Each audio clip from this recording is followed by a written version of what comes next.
सद्गुरुदेव की जय।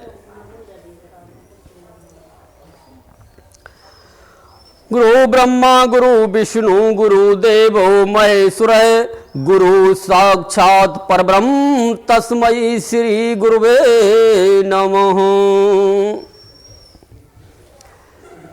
हो देखो क्यों बताया कि जैसे अभी चर्चा चल रही थी कि ब्रह जगावे ब्रह्म को, जहां ब्रह्म का नाम आता है ऑटोमेटिक ही ओम की ध्वनि अपने आप आ जाती है। कितनी भी रोकोगे वो रुकेगी नहीं, अगर आपने प्रकट कर रखा है तो ये उसकी पहचान है, रुक नहीं सकती, वो अपने आप ही आ जाएगी। तो ब्रह जगावे ब्रह्म को, ब्रह्म जगावे जीव, और जीव जगावे पीव को, फिर वही जीव वही पीव, ये कबीर साहब ने कहा। और इसमें थोड़ा सा बदलाव किया गया, क्योंकि कबीर साहब तो सभी बन नहीं सकते, तो इसलिए गुरु के माध्यम से इसमें थोड़ा बदलाव किया गया कि भाई उस रास्ते पर चलो। जैसे बदलाव क्या किया कि ब्रह जगावे ब्रह्म को, ब्रह्म जगावे जीव, और जीव जगावे सुरत को, और सुरत मिलावे पीव, और फिर वही जीव वही पीव होगा, एंड में जाकर के वही खेल। लेकिन बीच में सुरती को रखा गया, क्यों कि सुरती होगी तभी हम भजन कर पाएंगे, इसलिए सुरती की आवश्यकता है। क्योंकि सुरती है क्या, क्योंकि जो संसार में हमारा भटकाव है, जिस तरह से साहब ने बताया कि सूरत पड़ी संसार में, तासे पड़ गई भूल, और सूरत बांध स्थिर करो आठों पैर हजूर। तो सुरती के माध्यम से जो संसार में हमारा जो भटकाव है माया के अंदर, जब संसार के माया से जब भटकाव हटता है तो अंदर की माया में जाता है, फिर अंदर की माया से भी भटकाव हटाया जाता है, तब वो किस में लगाया जाता है, तो ब्रह जगावे ब्रह्म को, ब्रह्म में ही लगाया जाता है। लेकिन ब्रह्म है क्या, अब लगाएंगे कैसे ब्रह्म में, ब्रह्म में लगाएंगे कैसे? तो जिन्होंने उस ब्रह्म को जान रखा है उन्हें पता है ब्रह्म क्या है। बाद बाकी किताबों से ब्रह्म को न जाना गया है न जाना जा सकता है कभी भी। जैसे कि आदि शंकराचार्य ने ब्रह्म को जाना और उन्होंने कहा कि जीव ही ब्रह्म है। जानने के बाद कि जीव ही ब्रह्म है, तो यानी भक्ति कहाँ, यानी कहाँ सुरती लगाई जाती है, अपने ही अंदर। किसके अंदर?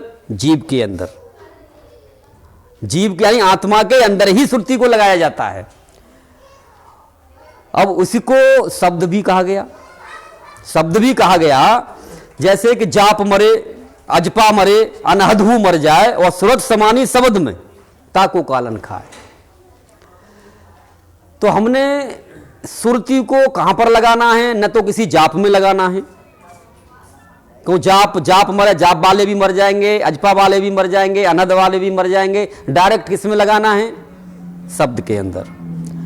और शब्द क्या है? शब्द यानी हमारी स्वयं, हम ही वो शब्द हैं जिसके लिए गरीबदास महाराज ने कहा कि हम हैं शब्द, शब्द हम माही और हमसे भिन्न और कुछ नहीं, पाप पुण्य दो बीज बनाया और शब्द भेद को बिरले पाया। अब कैसे लगाएं? अब यही भेद की बात है। इसके लिए भेदी गुरु की आवश्यकता यहां पड़ती है कि भाई आखिरकार उस शब्द में सुरती को हम कैसे मान लो ट्रांसफर करें, संसार से हटा करके उसमें कैसे हम ट्रांसफर करें। इसके लिए ही मान लो भेदी गुरु अपनी मान लो टेक्निकल के द्वारा, वो युक्ति के द्वारा वो यानी शिष्य को उस मार्ग पर लेके आता है, तब वो मान लो चल देता है आगे के लिए। तो इसमें पूर्णत्व ही प्राप्त होगा, क्योंकि इसमें माया का खेल कहीं है ही नहीं, माया में लगाना ही नहीं है हमको। अब इसी के लिए गरीबदास महाराज ने कहा कि जप तप संयम साधना सब सुमिरन के मां है, और कबीरा जाने राम जन सुमिरन सब कुछ ना है। जिन हर जैसा सुमिरिया ताको तैसा लाभ, ओसों प्यासान भागती जब लग दसैन आप। आपका मतलब क्या है? वही विरह है कि आप कितने भी जब तब संयम कर लो, वो मिलने वाला नहीं। कितने भी कर लो, क्यों? ऋषि मुनियों से ज्यादा तो कर नहीं सकते। लेकिन कब मिलता है? जब आप घुसती है, यानी विरह। विरह जगह पे ब्रह्म को, बात वहीं पर आ गई। जब विरह हमारी, जब उसको इसको मान लो कौन जानता है, कौन इस खेल को कर सकता है कि कबीरा जाने राम जन, यानी राम, जिसने राम को जान रखा है वो इस खेल में हमको उतार सकता है कि आखिरकार राम है तो है क्या, कौन है राम, कैसा है राम, कहां रहता है, तो वो इसमें उतार सकता है। बाद बाकी तो मान लो जिसने जितना मान लो ज्ञान किया है, जितनी उसका सुमरन किया है, जितनी भक्ति की है, उसके हिसाब से सब गुरु अपने अपनी जगह से ठीक बता रहे हैं। जिसके लिए साहब ने साफ कह दिया कि सब संतन सिर ताज हैं अपनी अपनी ठौर, और सबद विवेकी पारखी हे माथे के मोहर। क्योंकि साहब ने कभी किसी की बुराई भलाई नहीं की और करनी भी नहीं चाहिए हमको। तो अपनी अपनी स्टेज के सभी मालिक हैं, सभी महान हैं। क्योंकि कोई अचानक ही ऐसे नहीं बन जाता, क्योंकि जिसको जो पद मिलता है ना, संसार में ही हम देख लें, अगर किसी को वकील बनना है, डॉक्टर बनना है, तो उससे पूछना बेचारे से, तुमने तो 2 मिनट में कह दिया कि वो डॉक्टर कुछ नहीं जानता, लेकिन उसने कितना पैसा खर्च किया, कितना पैसा खर्च किया। अभी 2-4 दिन पहले मेरी किसी से बात हो रही थी, तो बोले साहब 10 करोड़ रुपया खर्च होता है MBBS डॉक्टर बनने के लिए। अगर अब मान लो 10 करोड़ रुपया तो MBBS बनने के लिए खर्च हुआ, उससे पहले जो खर्च हुआ उसकी तो गिनती नहीं है। तो अब मान लो हम फीस न लें तो क्या क्या करें, फीस तो लेनी पड़ेगी। हम कहते हैं किसी डॉक्टर की 1500 रुपये फीस है, किसी की 1000 रुपये फीस है, किसी की 500 रुपये फीस है, 2-2 हज़ार 2,500 रुपये फीस ही फीस है। सिर्फ फीस ही है, कोई दवाई नहीं देनी उसमें, सिर्फ लिख देनी है। तो भाई किसी को भी छोटा साबित करना हमें शोभा नहीं देता, क्योंकि बड़ी मुश्किल से हम उस स्टेज पर पहुंचते हैं, या जो भी इस स्टेज पर पहुंचा है बड़ी मुश्किल से पहुंचा है। हाँ, अगर कोई जिज्ञासु है, आगे बढ़ना चाहता है, आगे बढ़ना चाहता है कि भाई यहां तक तो मैं पढ़ा हुआ हूं, RMP की डिग्री मेरे पास है, मुझे MBBS बनना है, या मान लो डिप्लोमा लेना है, या कोई स्पेशलिस्ट बनना है किसी में, तो वो आगे पढ़ाई कर सकता है। आगे पढ़ाई कर सकता है कि भाई ये पढ़ाई यहां तक थी, अब आपको आगे और पढ़ाई करनी पड़ेगी। ये तो मान लो हमारा अधिकार है कहने का, हम कह सकते हैं कि अगर ये जानना है तो आगे और बढ़ो आप अभी। जिसके लिए बाबा सूरदास के पास में जब संत आते थे, क्योंकि वो कृष्ण के भक्त हैं, तो वो नहीं मानते निर्गुण निराकार को, तो वो कहते थे कि निर्गुण कौन देश को वासी, मेरा तो कृष्ण प्यारा है, बुरा मानो भला कोई, मुझे तो उसी का सहारा है। क्योंकि मेरा सारा काम वही करता है, तो मैं तुम्हारी बात क्यों मानूं। समस्या ये बन जाती है सारी आकर के। जैसे कि हम इस कॉलोनी में यहाँ पर रहते हैं, जब हमारा कोई यहाँ पर काम बिगड़ता है, कोई काम करवाना होता है गली मोहल्ले का, लड़ाई झगड़े का, या मान लो किसी भी तरह का साफ सफाई का, तो हम यहाँ के प्रधान से मिल लेते हैं, प्रधान काम कर देता है। और जब प्रधान से बात नहीं सिलटती तो वो चौकी में ले जाता है, तो मैं चौकी में जाकर के SHO काम कर देता है, चौकी इंचार्ज काम कर देता है। उससे नहीं सिलटती तो मान लो विधायक है, यानी पोस्ट हमारी बढ़ती चली जाती है। तो मेन चीज ये है कि जिसका जिस चीज से काम बन जाता है तो वो वही का मालिक हो जाता है, वो नहीं मानता भगवान कौन है तुम्हारा। यही पोजीशन है। क्योंकि उसे क्या पता राष्ट्रपति होगा अपने घर का, मुझे क्या लेना देना भाई, मेरा तो काम वो दरोगा कर देता है, वो प्रधान जी कर देते हैं, मुझे क्या लेना राष्ट्रपति से। तो वो नहीं, राष्ट्रपति को ना जानता है ना मानता है, अगर ना मुझे जरूरत है ना मुझे आवश्यकता है। लेकिन जिन खोजा तिन पाइया, जिन खोजा तिन पाइया, गहरे पानी बैठ, और मैं बपुरा बेचारी रही किनारे बैठ। लेकिन जिन्होंने खोजा कि आखिरकार वो राष्ट्रपति भी तो यार इस देश से ही बना है, हम सब में से ही बना है, तो वो उसके पास आखिरकार ऐसा क्या है जो कि उसको देश का सर्वोच्च माना जाता है कि सबसे ऊंचा पद इसका है, राष्ट्रपति का है। तो आखिरकार क्या है उसके पास में? तो जब खोज करते हैं, पढ़ाई करते हैं, आगे बढ़ते हैं, तो हमें पता चलता है क्या अधिकार उसको मिला हुआ है, क्या अधिकार प्रधानमंत्री को मिला हुआ है।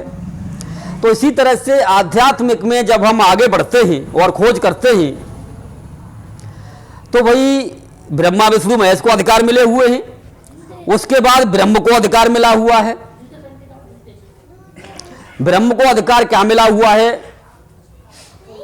कि भाई जिसने जो कर्म किया हुआ है तो उस कर्म का जैसे का तैसा भुगतान उसे करना पड़ेगा, और इसका जो है लेखा जोखा तुझे रखना पड़ेगा। ये लौकिक में कहने में आता है।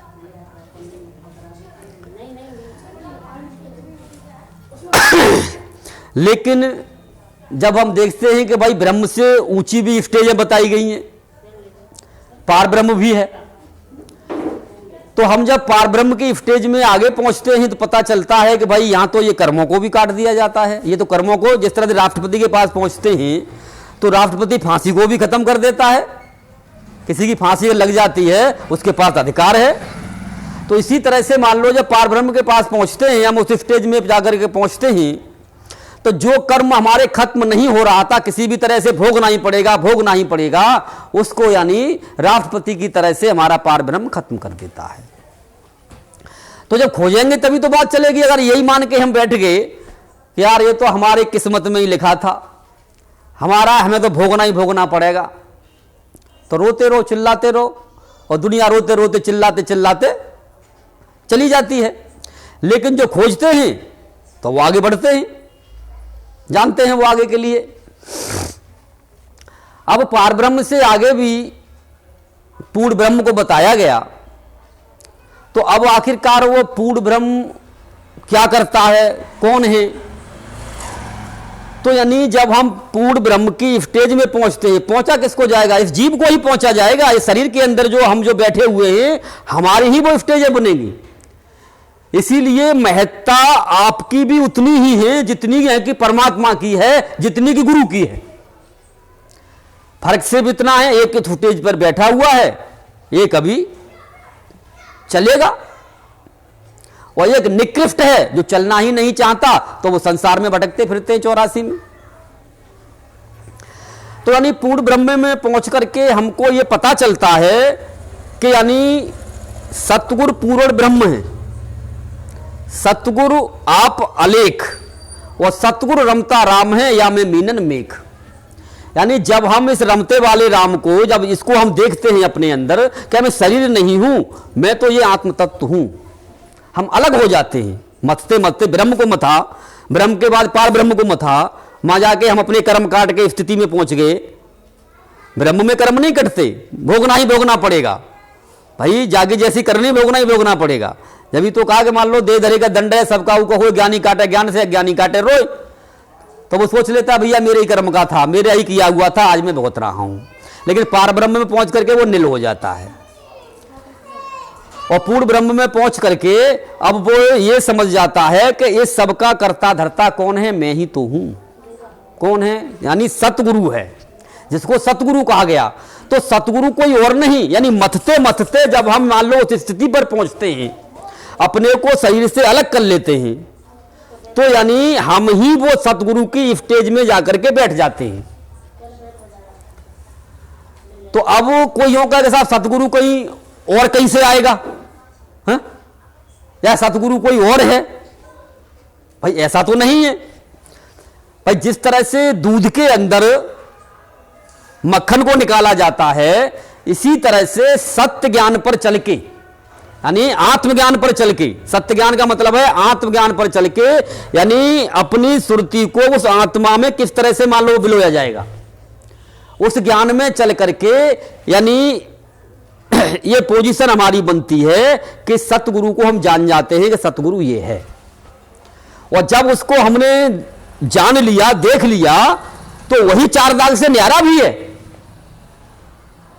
भाई। जो कसौटी का ना, कसौटी पे कस के देखो भाई, देख लो उसको कस के। न तो वो गर्भाग्नि में आया ही नहीं, आता ही नहीं, आ ही नहीं सकता। ना उसे भूख प्यास लगती है, ना उसके अंदर कोई इच्छाएं हैं। काम वासना का मतलब आजकल हमने सिर्फ इससे लगा लिया है, सेक्स से। लेकिन काम वासना सेक्स नहीं है। काम वासना का मतलब है यानी इच्छाएं। हमारे अंदर जो कामनाएं, जो इच्छाएं हैं, वो नहीं होनी चाहिए, वो सतगुरु में नहीं है। तो यानी इसको हम अपने अनुभव के द्वारा समझ जाते हैं, जान जाते हैं, देख लेते हैं। अब इसी के लिए साहब ने कहा है कि सतगुरु एक, सकल जग अंधा। हाँ? यानी सबरे अंधे हो गए। सतगुरु एक, सकल जग अंधा, और सतगुरु काटे यम का फंदा। यानी जो आंखें मिलती हैं ना, वो सतगुरु को मिलती हैं। अब कहोगे अब नहीं जी, गुरु को आंखें मिलती हैं। अरे भाई, वो गुरु ही तो सतगुरु बना। अब मैं इतनी सी बात समझाना चाह रहा हूं, इतनी सी बात समझ में नहीं आती, इस बात की लड़ाई है कि ना जी तुम पूरे गुरु को क्यों नहीं कहते।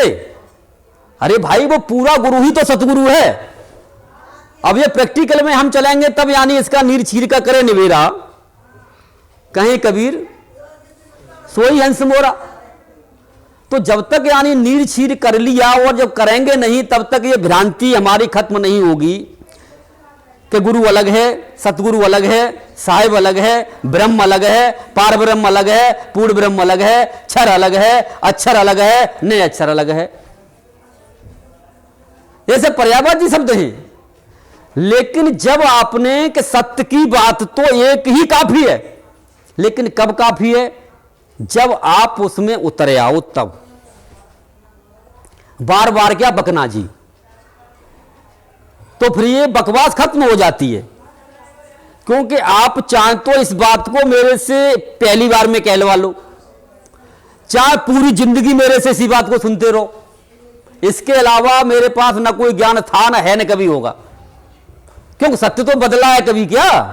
हाँ, तरीके तरीके से घुमा करके इधर से ला, उधर से ला, उधर से ला। क्यों? कभी किसी तरह से आप भी उस अनुभव में उतर आओ। यही कारण होता है कि मान लो कबीर साहब को एक साखी बोल के वो ज्ञान करा देते।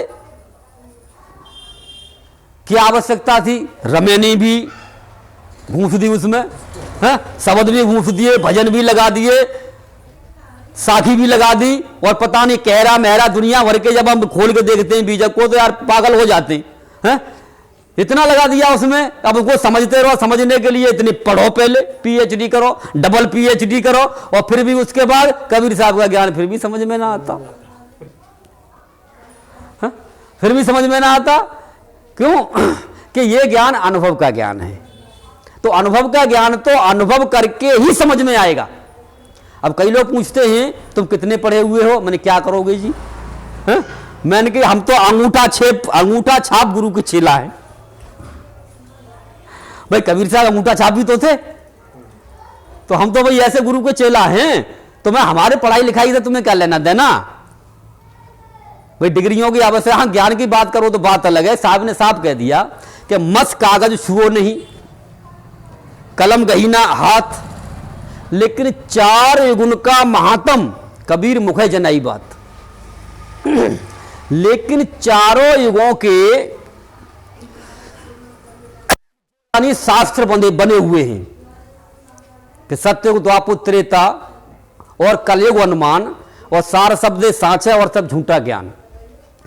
तो यानी उस सत्य को जानने से, सतगुरु को जानने से सबका ज्ञान हमको हो जाता है। कोई पढ़ने की आवश्यकता होती नहीं।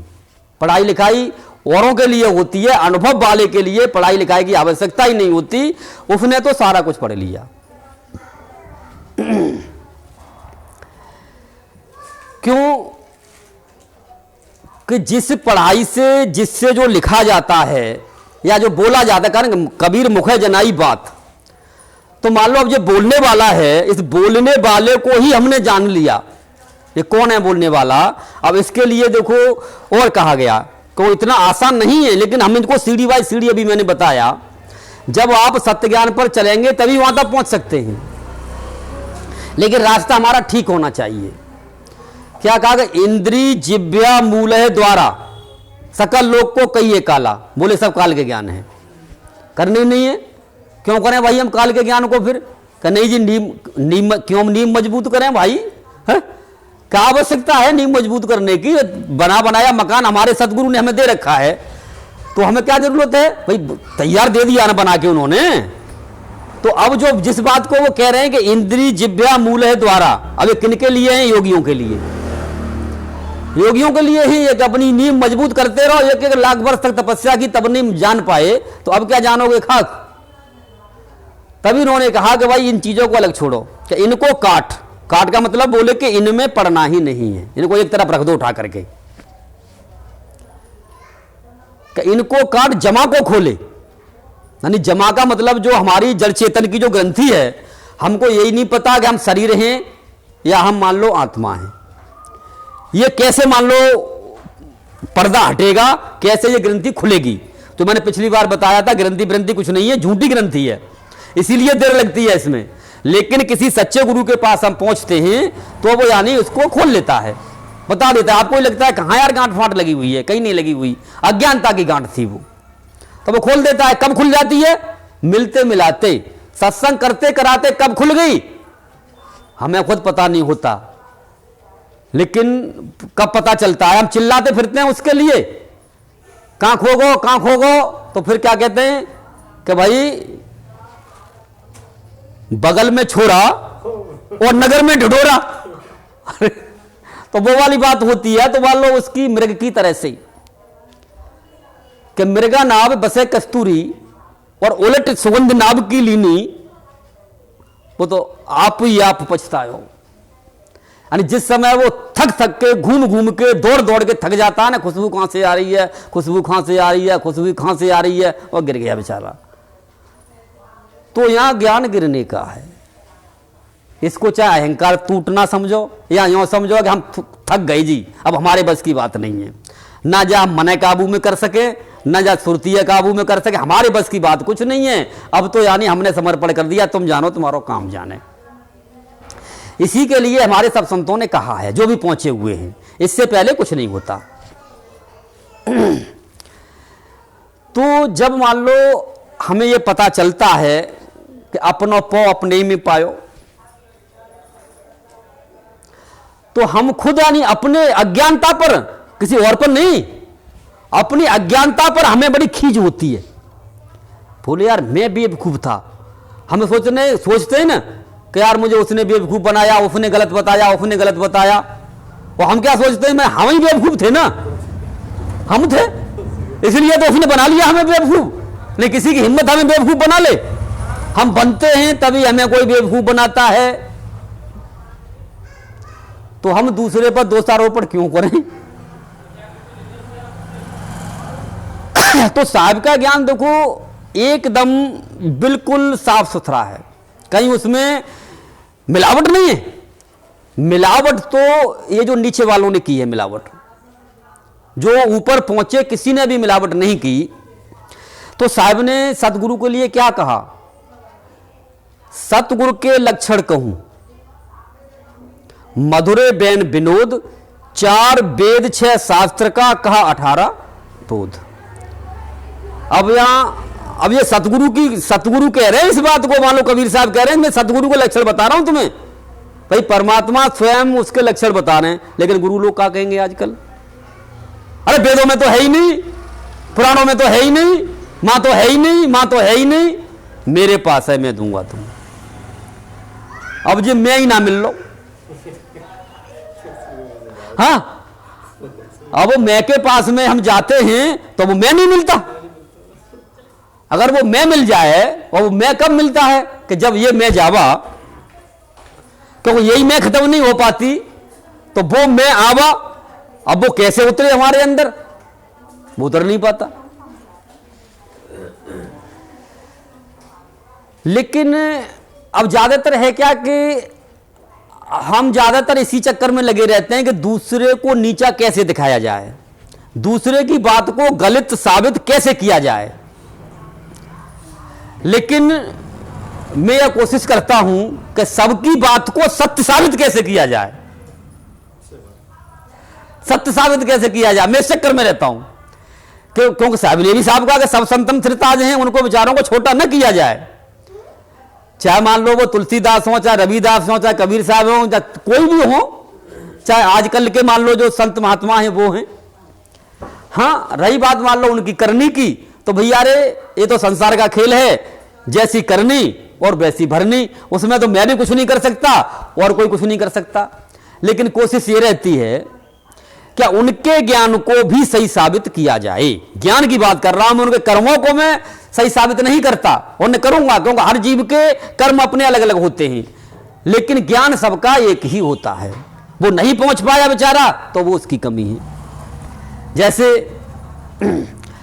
अब कि साहब वो चला गया, वो चला गया, वो चला गया मान लो जेल में है, तो लेकिन अब उससे वो अपने कर्मों के आधार पर गए, ज्ञान के आधार पर नहीं गए, कर्मों के आधार पर गए। अगर कर्म इस संसार में सुधार के चलते तो ये नौबत ही नहीं आती। अब बात सतगुरु की चल रही है, एक पंथ तो पूरा खड़ा है कि धन धन सतगुरु तेरा ही आसरा। हाँ? मैं मिला क्या,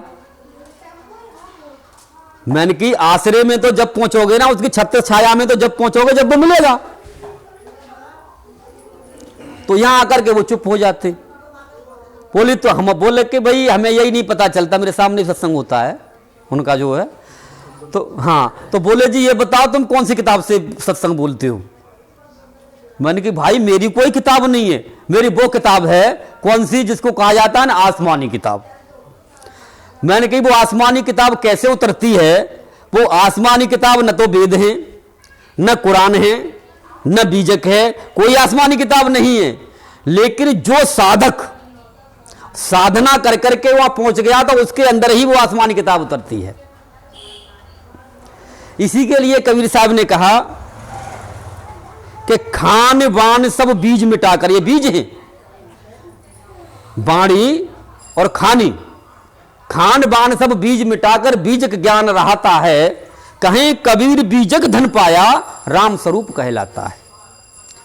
यानी हम जब अपने उस स्वरूप को जान लेते हैं कि हम कैसे राम हैं, तो फिर मान लो लड़ना नहीं पड़ता कि जय श्री राम, अरे हैं यार हमें कौन मार देगा, है? हम तो हैं, हमें लठ उठाने की क्या जरूरत है, हम तो हैं, हमें कौन मार देगा। तो यानी वो संत अपने शांति में स्थापित हो जाता है, उसको कभी न भाला उठाना पड़ेगा ना त्रिशूल उठाना पड़ेगा। यही कारण है कि हमारे साहब ने एक उंगली तक किसी को टच नहीं की, उन्होंने कभी यूं भी नहीं कहा, कहीं नहीं मिलेगी आपको, उनकी ये मिलेगी मुद्रा। बोले भैया रे इतना कर ले, बस ज्यादा नहीं करना, भाई तू मिल ले, भाई आत्मा परमात्मा मिल ले, ज्ञान के द्वारा मिल ले, भक्ति के द्वारा मिल ले, कैसे भी मिल ले पर मिल ले तो एक हो जाएगा। तो हर तरीके से आप कहीं से भी जानना चाहो तो आप जान सकते हो। जब भी मैं कभी नहीं कहता कि भाई आपको मान लो मंदिर नहीं जाना, पूजा पाठ नहीं जाना, उस गुरु के पास नहीं जाना, उस सत्संग में नहीं जाना। मैं कहता हूं भैया अरे जहां भी आपको सत्संग मिले, किसी भी संत का मिले, आप जाओ, सत्संग में भी जाओ और उनसे विनय करके पूछो भी, पूछो भी, कहे गुरुदेव आखिरकार जो आपकी जिज्ञासा है उनसे आप पूछो भी, लेकिन लड़ाई झगड़ा किसी से मत ना करो। अगर वो जहां तक बता दें आपकी समझ में आ जाए वहां तक ठीक है, अगर नहीं समझ में आती तो आगे खोजो, फिर आगे खोजो। तो कहीं भी जाने को कोई बुराई नहीं है और जाना चाहिए आपको, क्यों खोजी होता है वो रुकता नहीं, वो जाता है। और जब उसको ये कन्फर्म हो जाता है कि भाई मुझे मार्ग ठीक मिल गया, ये सत्य है, वो फिर रुक जाता है, वो ठहर जाता है, क्योंकि खोजी ही ठहर पाएगा, अंधविश्वासी कभी ठहरेगा नहीं। अंधविश्वास में थोड़े दिन ठहरेगा फिर भाग लेगा, थोड़े दिन ठहरेगा फिर भाग लेगा, लेकिन खोजी है जब तक उसे सत्य नहीं मिलेगा उसे कोई ठहरा नहीं सकता। लेकिन हाँ, उसको जब ये कन्फर्म हो जाती है कि हाँ भाई यही सत्य है, उसे फिर कोई डिगा नहीं सकता। तो ये सारा खजाना परमात्मा ने हमारे अंदर, सबके अंदर अवेलेबल कर रखा है, कर रखा है।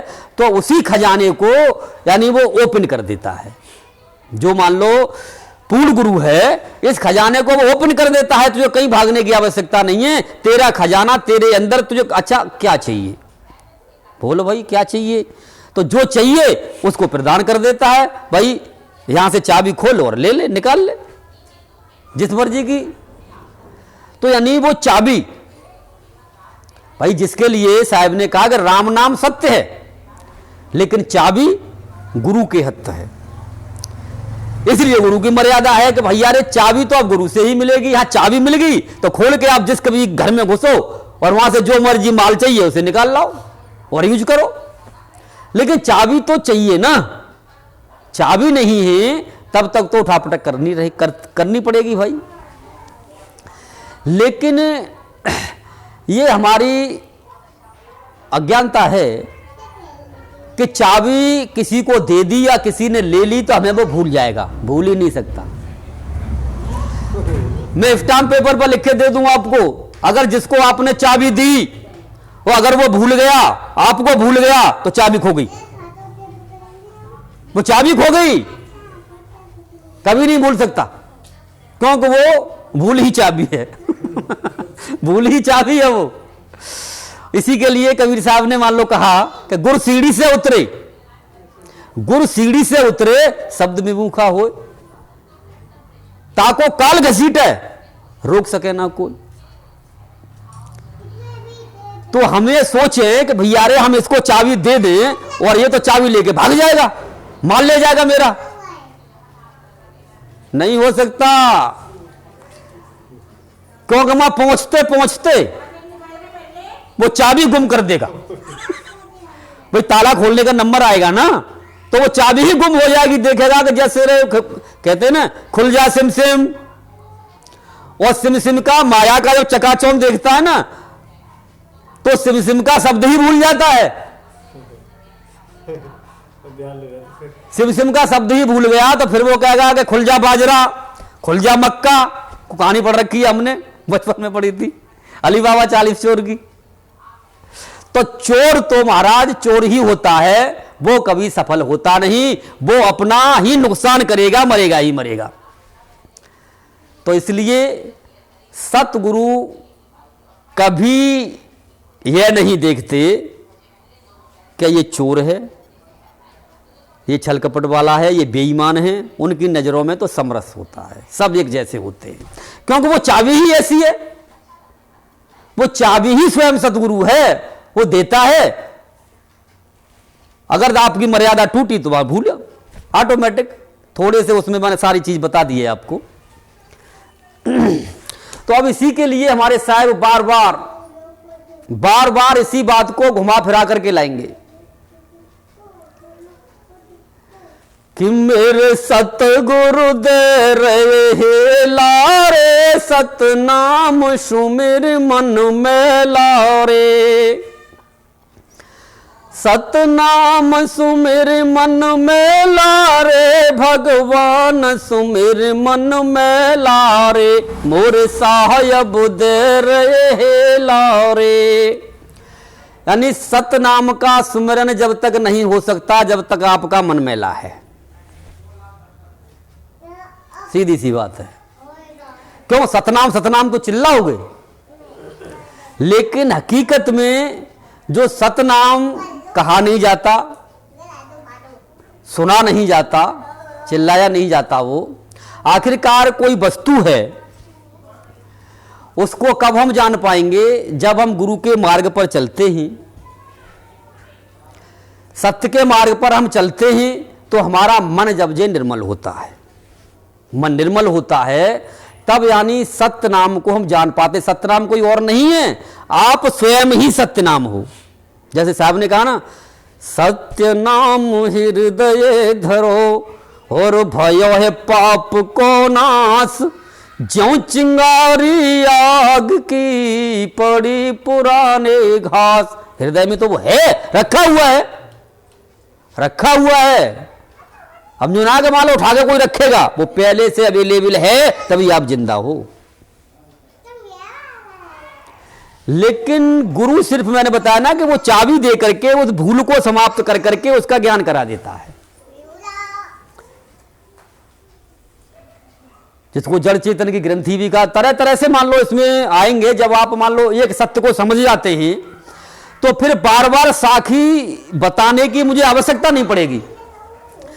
कहीं से भी साखी आएगी, आप सुनेंगे, पढ़ेंगे, आप फौरन ही कह देंगे हाँ इसका तो ये है, इसका ये तोड़ है, इसका ये तोड़ है, इसका ये तोड़ है। यानी प्रैक्टिकल का ये फायदा होता है। वहां फिर वो लोग गाने गवाने की, कि गाना गवाना होता है ना औरों के लिए होता है, उसके लिए नहीं होता, क्योंकि उसको तो हो गया।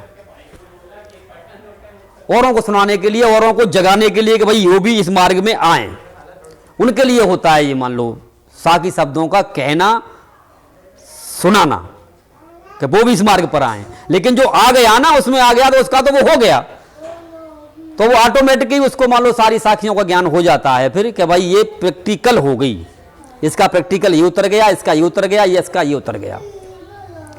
इसी के लिए साहब ने कहा कि अनुभव की बात कहे कबीरा, अनुभव की बात कहे कबीर, लाखों में संत जन जोहरी कोई एक नजर आवे। यानी लाखों संतों को आप ढूंढोगे, सुनोगे, समझोगे, तब कोई एकाध यानी आपकी समझ में आएगा कि हाँ भाई ये अनुभव की बात कह रहा है।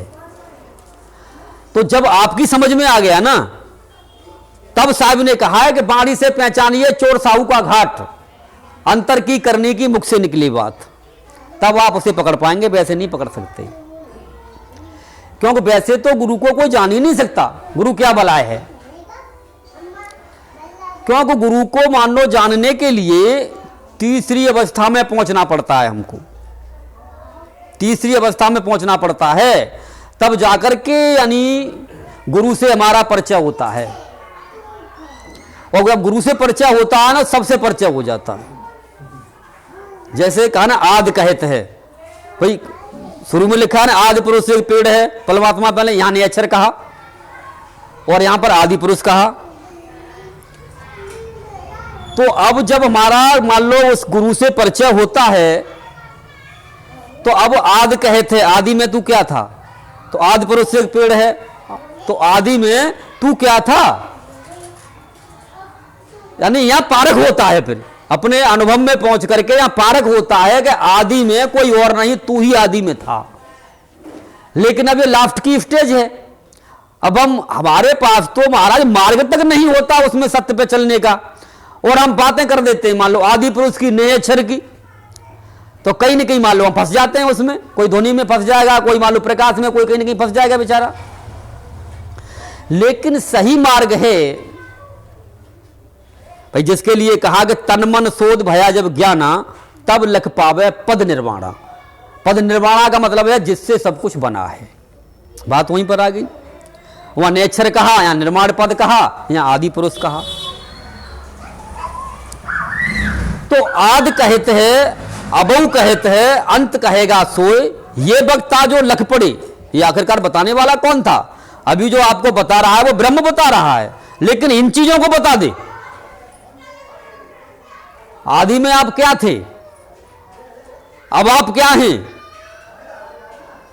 और शरीर छोड़ने के बाद आप कहां आपका घर होगा, ये तीनों चीजों का ज्ञान आपको करा दे, तब वो सतगुरु बनेगा, तब वो गुरु बनेगा। आखिरकार तब परिचय आप जान पाएंगे कि आखिरकार गुरु क्या है। कि आद कहते अबू कहते अंत कहेगा सो, ये वक्ता जो लख पड़े। उस बोलने वाले को देखना भी है कि कौन है ये बोलने वाला। ये वक्ता जो लख पड़े ते परिचय गुरु हो, तब गुरु का परिचय होता है। तब हम गुरु की महानता को समझ पाते हैं कि आखिरकार गुरु है तो है क्या। क्यों कि यहां भी गुरु, यहां भी गुरु, वहां भी गुरु, लेकिन ये स्टेजों का फर्क था, है और रहेगा। लेकिन जैसे जैसे अपनी मंजिल तय करता जाता है वो यानी पहुंचता जाता है। तो इसी के लिए साहब कह रहे हैं कि मेरे सतगुरु दे रहे हे ला रहे, यानी वो चिल्ला चिल्ला के कह रहे हैं, हल्ला मचा रहे हैं खूब कि भाई सत्य नाम का सुमिरन करना है।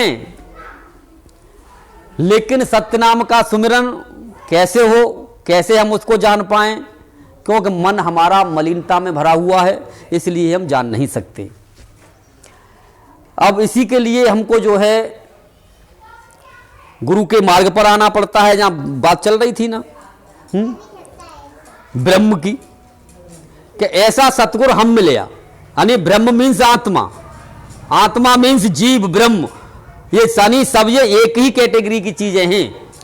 कुछ भी कह लो आप, जानते नहीं तब तक ये अलग अलग वस्तु पड़ी हुई दिखाई देती हैं। तो अब इस ज्ञान को करा कौन सकता है?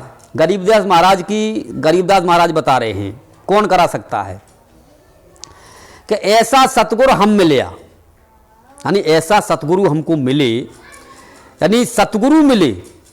अब सतगुरु कहां से मिलेगा? गुरु के सानिध्य में पहुंचते हैं तो मान लो सतगुरु हमारे अंदर, मान लो वो गुरु कैसे मान लो प्रकट हो हमारे अंदर। तो ऐसा सतगुरु हम मिले, खोले वज्र किवाड़ और अगम दीपकों ले गया जहां ब्रह्म दरबार। यानी वो ऐसी जगह, ऐसा स्थान उसने हमको दिखाया जहां पर माया थी नहीं, बुद्धि थी नहीं, इंद्रियां थी नहीं। पहली स्टेज है महाराज, पहली स्टेज है। और आप कह रहे हो ये तो काल को ज्ञान है। क्या गरीबदास महाराज बेवकूफ बैठे हुआ?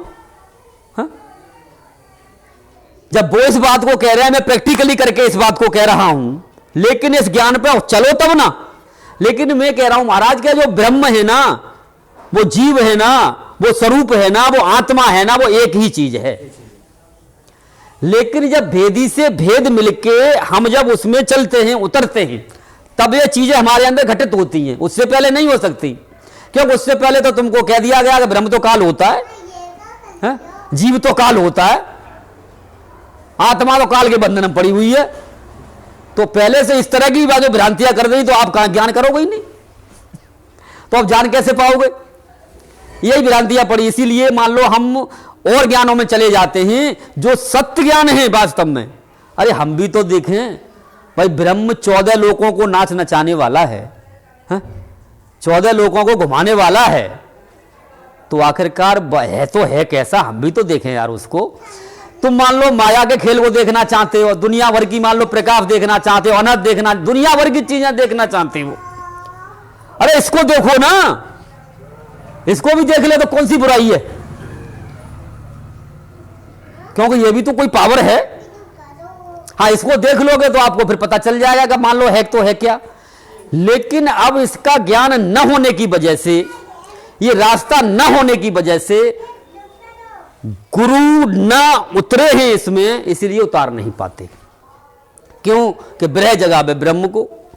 अब गुरु जी ने तो महाराज वहां पे, कहने का मतलब है बचपन से ऐश मौज होती है, ब्रह उन्होंने देखी नहीं, होती क्या है ब्रह, कभी तड़फे ही नहीं किसी चीज के लिए। लेकिन एक गरीब से पूछो, वो खाने के लिए भी तड़फा है बेचारा, पहनने के लिए भी तड़फा है, हर चीज के लिए संसार में तड़फा है। जो तड़फा है ना, तभी वो उसको याद करता है, और जो तड़फा ही नहीं तो उसको कहां से याद करेगा? भाई त्रिनगर में एक डॉक्टर मिला एमसीडी का, तुम करो सत्संग, हमें क्या जरूरत है सत्संग में आने की? क्यों?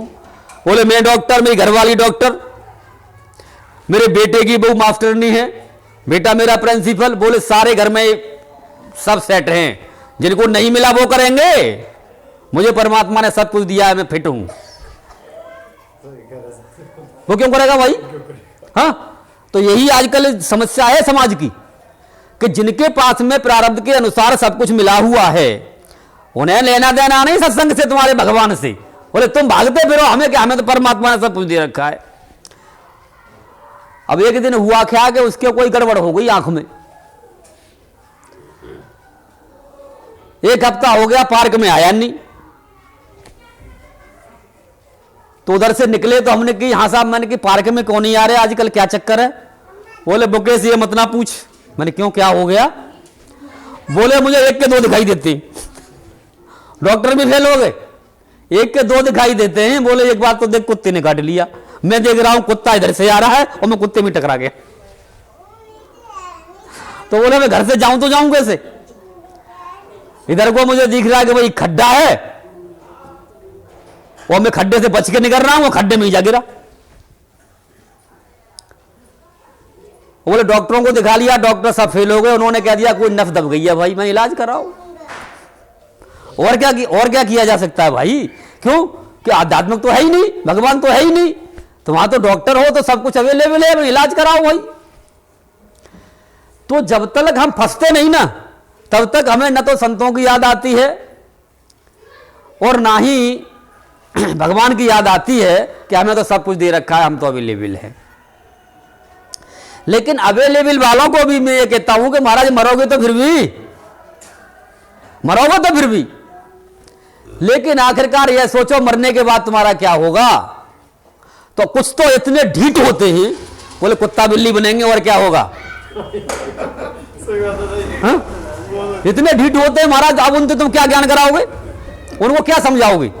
बोले हमें सब पता है, हाँ? कुत्ता बिल्ली बने, सुअर बने, कीड़े मकोड़े बनेंगे, बोले ये होगा हमारा और क्या होगा। ले अब तो मौज ले लें, परमात्मा का दिया हुआ है उसमें आनंद लें। तो भाई देखो, समाज को समझाना तो बड़ा मुश्किल है। खुद को समझो।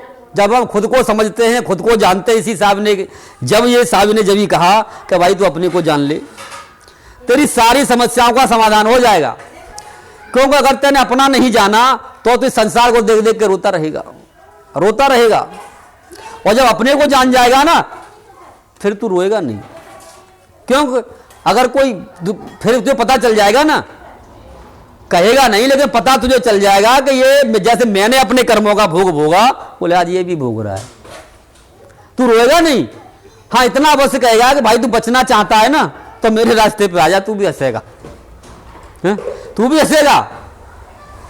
तो आज पोजीशन ये है कि जो अच्छे अरबपति और करोड़पति है ना, वो अब ये पूछते हैं इस राज को, बोले भाई हमारे पास पैसा, हम लाखों रुपए डेली, हमारे पास में डेली की इनकम है, लेकिन सर में दर्द होता है, लेकिन तुझे जब देखते हैं तो हमेशा हंसता ही रहता है, क्या है?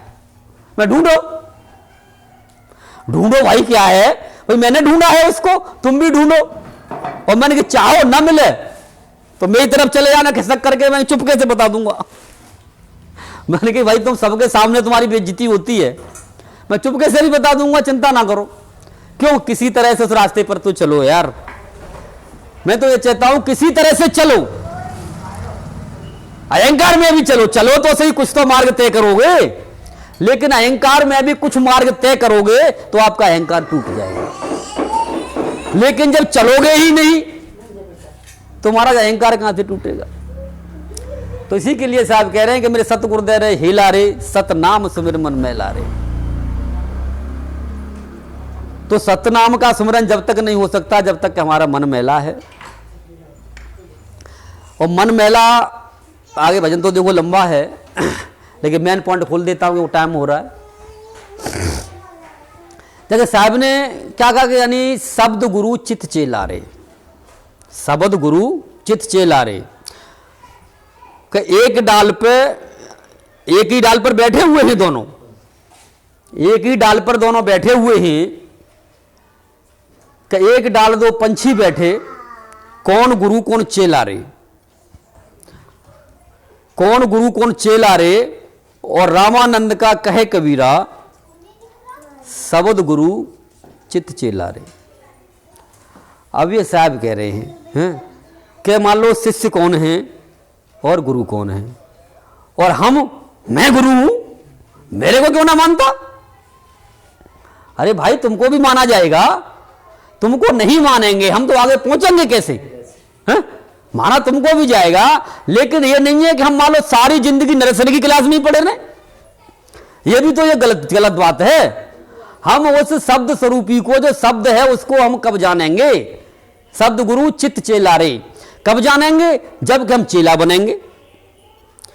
तो पहले तो गुरु जी से निवेदन करना चाहिए, गुरुजी हमें चेला ही बना दो, चेला बनाएंगे तभी वो शब्द मिल।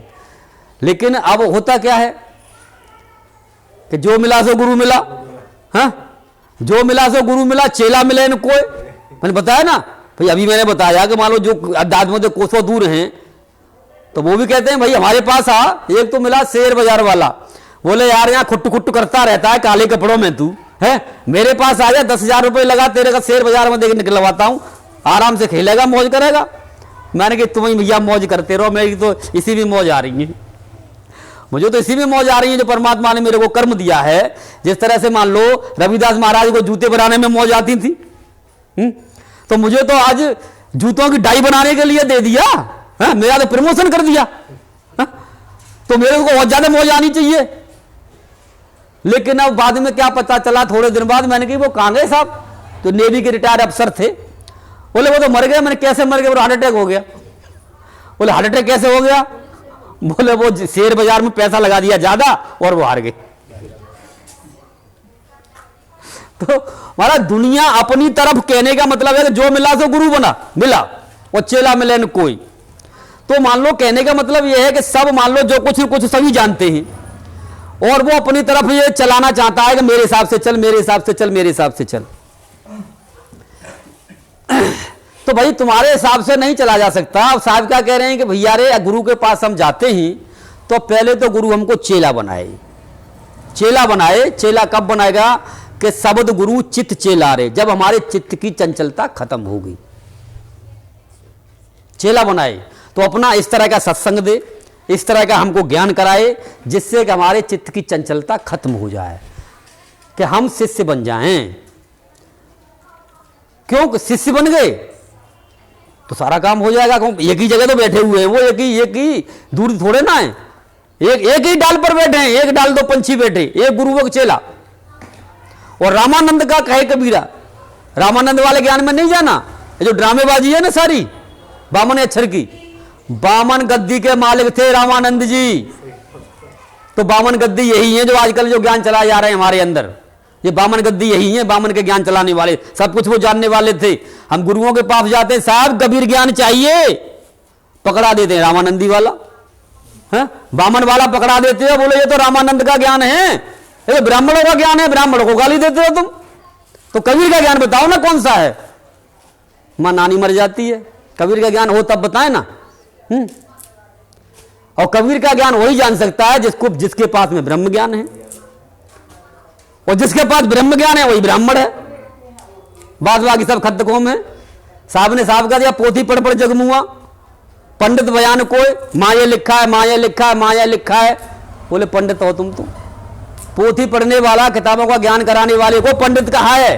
कोई उन्होंने जाति को पंडित नहीं कहा, जाति कोई पंडित नहीं है, विद्वान को पंडित कहा, जो किताबों का ज्ञान रखने वाला है उसको पंडित कहा गया है। और ब्राह्मण किसको कहा है? ब्रह्म को जानता है वो ब्राह्मण है। तो उनका तो एकदम साफ मान लो। लेकिन हम आजकल जाति से नहीं उठ पा रहे। उन्होंने साफ कर दिया कि जात पात पूछे नहीं कोई, हर को भजे सो हर का हुई।